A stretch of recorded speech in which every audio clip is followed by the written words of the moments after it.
February 2026 2 महिन्यापूर्वी सौंदाळा गावाने जातमुक्तीचा ठराव घेतला. जातमुक्तीचा ठराव घ्यायच्या 2-3 महिने अगोदर आम्ही सौंदाळा गावामध्ये दररोज सकाळी 10 वाजता राष्ट्रगीत लावतो. राष्ट्रगीत स्पीकरवर लावतो. गावातील मजूर शेतात जरी काम करत असलं तरी 52 सेकंद असतं राष्ट्रगीत. त्यावेळेस ते लोक सगळे उभे राहतात, सन्मान करतात. राष्ट्रगीत लावण्याचा उद्देशच एक होता की ज्या वेळेला तुम्ही राष्ट्रगीत सुरू झाल्यानंतर उभे राहता त्या सन्मानार्थ, त्यावेळेला तुम्ही खरे आणि फक्त भारतीय असता. त्यावेळेला कोणत्याही जातीपातीमध्ये विखुरलेले नसतात. म्हणून सौंदाळा ग्रामपंचायतीने निर्णय घेतला, जो कोणी सौंदाळा गावातला मागासवर्गीय विद्यार्थी उच्च शिक्षणासाठी प्रवेश घेईल त्याला 11,000 रुपये आम्ही अनुदान सुरू केलं. गावामध्ये मोफत पिठाची गिरणी आहे. गावातील कोणत्याही मुलीचं लग्न असलं तर आम्ही प्रत्येक मुलीच्या लग्नाला कन्यादान योजना म्हणून 5,000 रुपये ग्रामपंचायतीच्या वतीनं देतो. 5,000 रुपये देण्याचा उद्देश काय आहे? ज्या मुलीचं लग्न आहे तिचा शाळेत सोडल्याच्या दाखल्याची झेरॉक्स आमच्याकडे येते, तिचं आधार कार्ड आमच्याकडे येतं आणि मग आम्हाला माहिती होतं ही 18 वर्ष पूर्ण आहे. इथं बालविवाह नाही, त्याच्यामुळे बालविवाह देखील थांबलेले आहेत. आपण बघतोय की डॉक्टर बाबासाहेब आंबेडकरांच्या विचाराची सध्या किती गरज आहे, परंतु आपण कुणीही वाचत नसल्या कारणाने आंबेडकर खऱ्या अर्थाने कोणाला समजले नाही. डॉक्टर बाबासाहेब आंबेडकर म्हणायचे 2 रुपये खिशात असले तर 1 रुपयाचं पुस्तक घ्या, 1 रुपयाची भाकर घ्या. भाकर तुम्हाला जगवेल आणि कसं जगायचं हे पुस्तक शिकवेल. आणि त्या माध्यमातून आज आपण बघतोय वाचायला सांगितलं पण काय वाचावं हे पण तितकंच महत्वाचं आहे. छत्रपती शिवाजी महाराज, फुले शाहू आंबेडकर हे विचार जर आपण वाचले तर खऱ्या अर्थाने देशामध्ये त्या विचाराचे लोक तयार होतील. परंतु आपण पाहतोय आज काय वाचायला मिळतंय? फुले शाहू आंबेडकरांच्या विचारांचा कुठेही वापर होताना दिसत नाही. मागच्या 1 महिन्यापासून आपण बघत आलोय काही 10-10 मिनिटाला मोबाईल काढत होते, नवीन व्हिडिओ आला का एखादा त्याच्याकडे आला असला दुसऱ्याला सांगून आला तुम्हाला पाठवा बरं का. ही परिस्थिती होती आणि अतिशय लज्जास्पद बाब आहे. सगळ्या सुशिक्षित स्त्रिया कॅप्टन खरातच्या नादी लागलेल्या होत्या. त्यांनी जर खऱ्या अर्थाने छत्रपती शिवाजी महाराज, फुले शाहू आंबेडकर हे जर वाचले असते तर त्यांना मूत्र पिण्याची वेळ आली नसती. आज खऱ्या अर्थाने शहीद गोविंद पानसरे आणि शहीद दाभोळकरांची विचाराची गरज आपल्याला आहे, परंतु आपण ते कुठेही आचरणात आणत नाही. ह्या गोष्टीची गरज असताना छोट्या छोट्या अंधश्रद्धा आहेत आणि त्याच्यातून मोठ्या अंधश्रद्धा जन्म घेतात. आमच्याकडे 10वेला कावळा जर शिवला नाही तर मग पिंडदान वगैरे वगैरे, नाशिकला पूजा, अशा बऱ्याच गोष्टी असतात. मी येत्या 21 तारखेला माझा स्वतःचा जिवंतपणे दावा घालतोय. मला त्याच्यातून हेच सांगायचंय, आपल्या आई बापाला जिवंतपणे खाऊ पिऊ घाला, जेवण करा, त्याला सेवा करा त्यांची. मेला म्हणजे गेला हो. नंतर कावळा शिवला काय नाही शिवला काय, कावळा येतो तो फक्त त्याला अन्न पाहिजे असतं, तो भुकेल्या पोटी तिथं येत असतो. तो तुमचा बापही नसतो, तो तुमचा आई पण नसतो. बरोबर आहे की नाही? परंतु आपण त्या पद्धतीने कधी विचार करणार आहे? बरं, कावळा शिवला तरी पितृदोष, नाही शिवला तरी पितृदोष. ह्या गोष्टी आपल्याला आता कुठेतरी बदलाव्या लागणार आहेत. मी सौंदाळा गावामध्ये जेव्हा वेगवेगळ्या पद्धतीने निर्णय घेण्याचा प्रयत्न केला, मला 100% ग्रामस्थांनी सहकार्य केले. आणि मग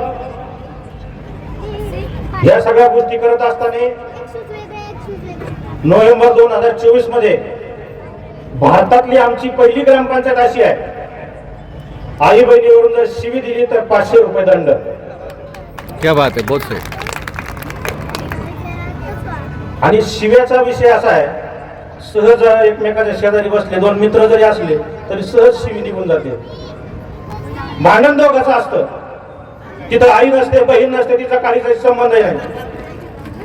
त्या दोघी बिचाऱ्या घरी जे दोघं भांडत असते त्यांना दोघांना ज्याच्या त्याच्या आई बहिणी खूप प्रिय, खूप अभिमान, खूप आदर, पण दुसऱ्याचा कार्यक्रम आणि पुढे चौकात.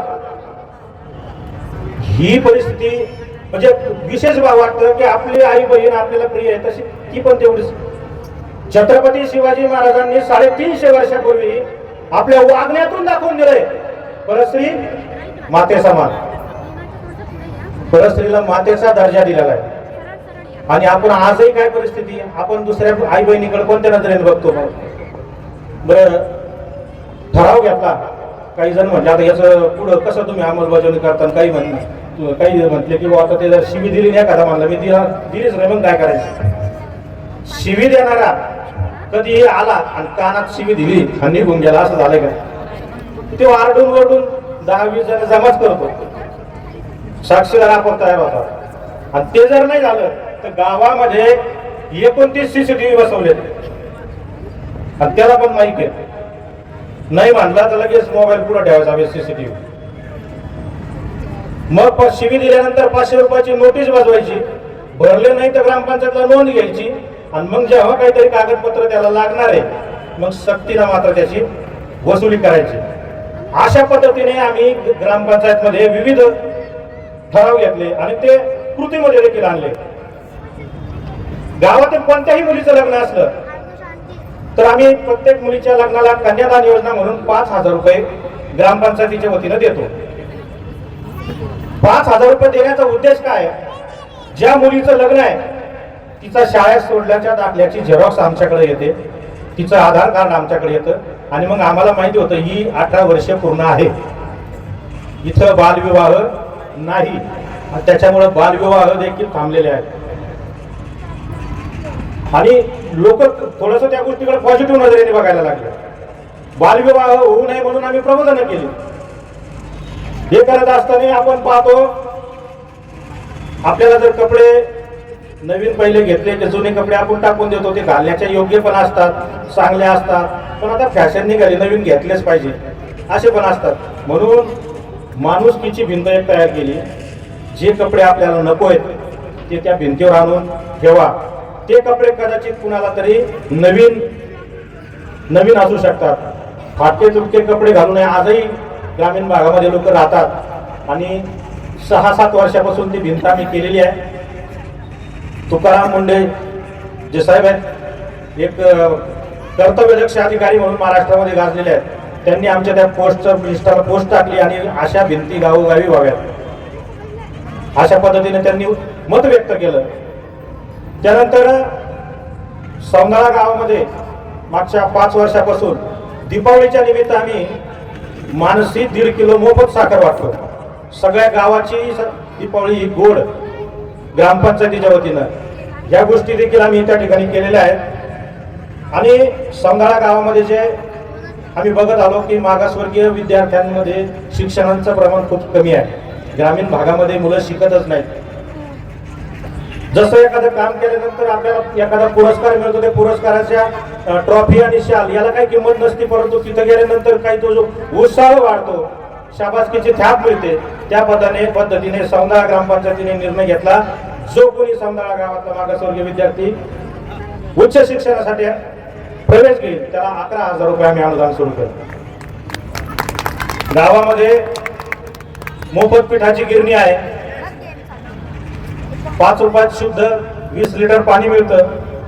त्यानंतर सौंदाळा गावामध्ये वृद्ध जे दाम्पत्य आहेत त्यांना ग्रामपंचायतीच्या वतीने आम्ही डबा पुरवतो, जेवणाचा डबा.